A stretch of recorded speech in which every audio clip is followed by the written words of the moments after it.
Good morning, friends. It is a stunningly beautiful day here in Dharamsala. Absolutely lovely.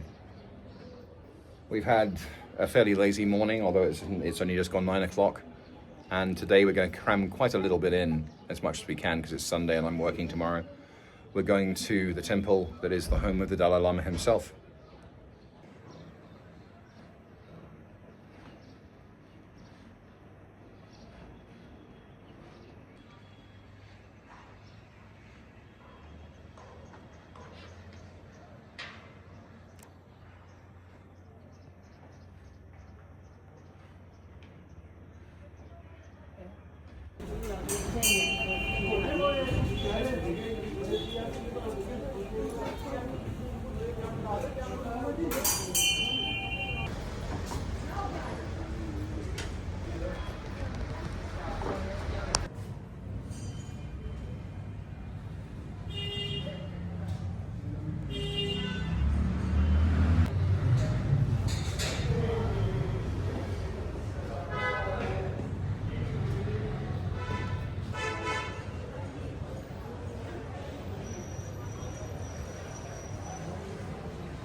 Hello, friends. So, behind me is the temple of the Dalai Lama here in Dharamsala. A very brief history of the Dalai Lama. The current Dalai Lama is the 14th Dalai Lama. Dalai is a Mongolian word that means ocean. The Dalai Lama is seen as a living bodhisattva, and in his case, the bodhisattva of compassion. He was the 14th Dalai Lama, was born in a small farming community in central Tibet. And when the previous 30th Dalai Lama passed away, search parties essentially were sent out, and the current Dalai Lama was accepted as Tulku, successor, in 1937, and acceded to his position in 1939. When the People's Revolution of China happened and the Chinese were expanding into Tibet, the Dalai Lama was acceded to temporal duties in 1950. But then in 1959, when the Chinese annexed Tibet, he went into exile because religion of any kind was antithetical to the communist uprising in China. And he has lived here in Dharamsala for all of that time, since that time. He is now 93 years old and is in relatively ill health. He's 93. In his 80s, he undertook really quite a large program while he was still vital of traveling the world and spreading the word of compassion. He has been a proponent since the 60s of what he refers to as the middle way, a compromise between the Chinese government and essentially an autonomous free Tibet, finding a compromise that suits both parties, as it were. His quotations, his words are known worldwide. And one of the people I'm traveling with a lovely German lady called Christine, who I met in Barcelona 2 years ago. and Mr. Singh, who is an American Sikh.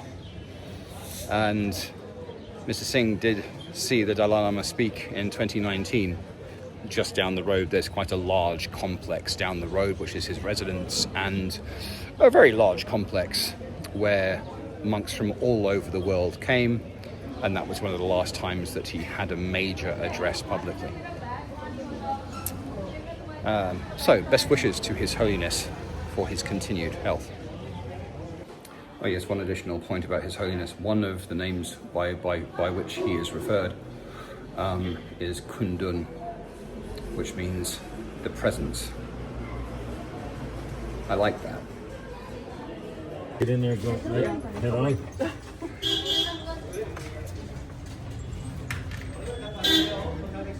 Economic and political spheres on the basis of both ethnicity and gender. They are denied fundamental human rights, subjected to forced labor, and continuously face violence and abuse at the hands of Chinese authorities. Beyond this, harmful and deeply entrenched policies restricting reproductive rights, including forced sterilizations and state-controlled childbirth, have devastated families. The forced separation of mothers from their children inflicts serious harm on their mental well-being, and we must work to address the severe restrictions placed on their freedom of movement and daily life.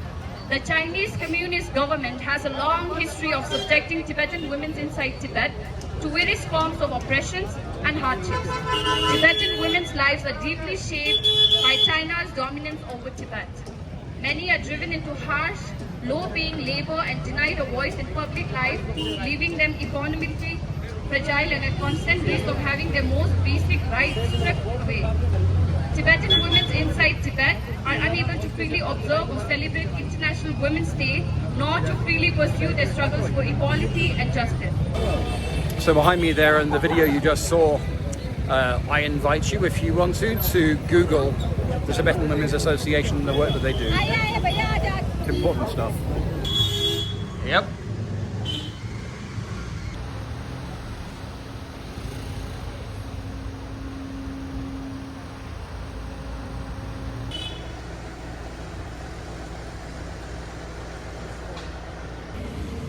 So a brief pit stop. This gentleman here has been running this same little boot and shoe repair stall for 35 years. Now, my boots are military grade, thanks to my little brother Mark. They have Gore-Tex, they are indestructible, and they're also almost brand new. But I like my boots, and so giving them a polish is a good idea. Nice.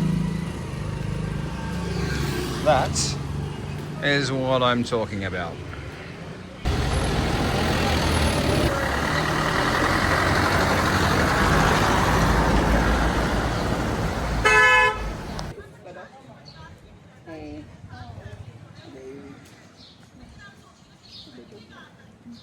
Yes.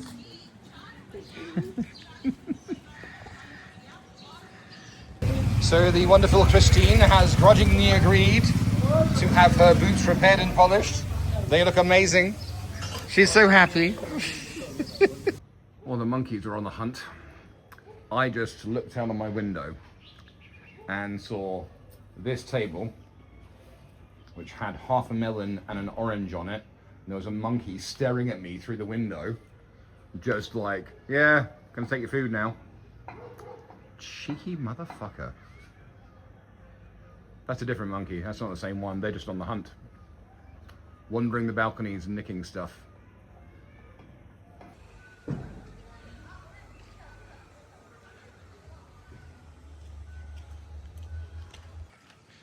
Good evening, friends. So, I had a lovely day with Mr. Singh and Christine.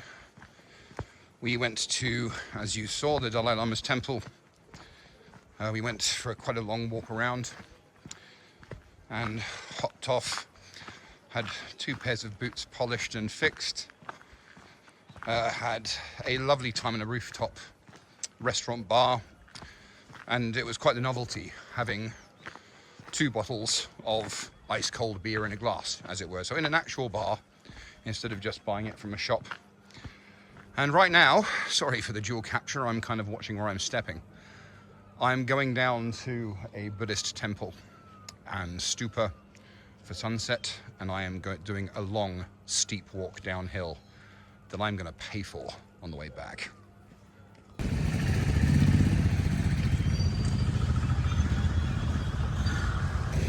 came from up there and going down the way. So, this is heading down a main road. I had two choices for the route to get to this place. One of them was to walk up the steps, which, believe me, is an endeavor in itself. And the other is to walk down this road, and I am beginning to think that there is a fairly nightmarish uphill section from the main road to the temple. Now, of course, Google Maps doesn't take topography into account, so... but I should have predicted that, really. I will keep you posted.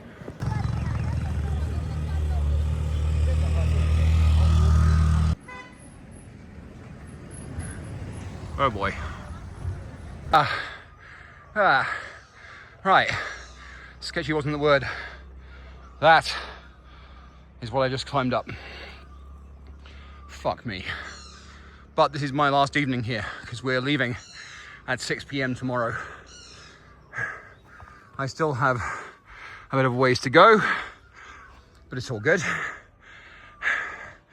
And I hate giving up, so there's that. But that was sketchy as fuck. Yeah. And had I not done that, I wouldn't have seen this.